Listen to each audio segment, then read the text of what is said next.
Sono lavori in corso.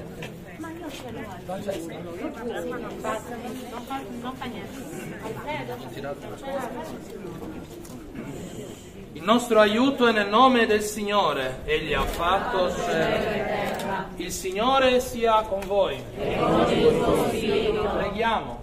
Dio onnipotente ed eterno, tu hai creato l'uomo a tua immagine e lo hai dotato dei beni di natura e di grazia per innalzarlo alla gioia senza fine. Fa che sperimentiamo ogni giorno il conforto della tua provvidenza, perché non ci manchi il necessario nella vita presente e nella futura, ereditiamo i beni da te promessi. Per Cristo nostro Signore. Amen. In nome del Padre, del Figlio e dello Spirito Santo. Amen. È acqua, non fa male. È acqua santa. Claudia! Vai. Vai. Buona cosa a tutti! Complimenti.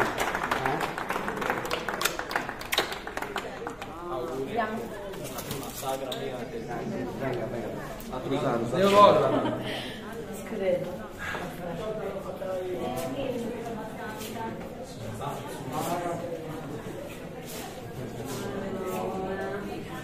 Bello.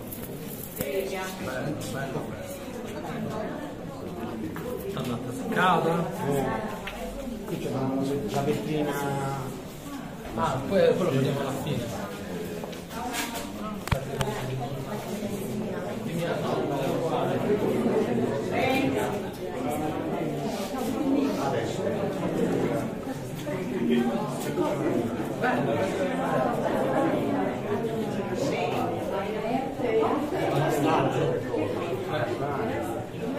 Abbiamo fatto la torta per 10 anni.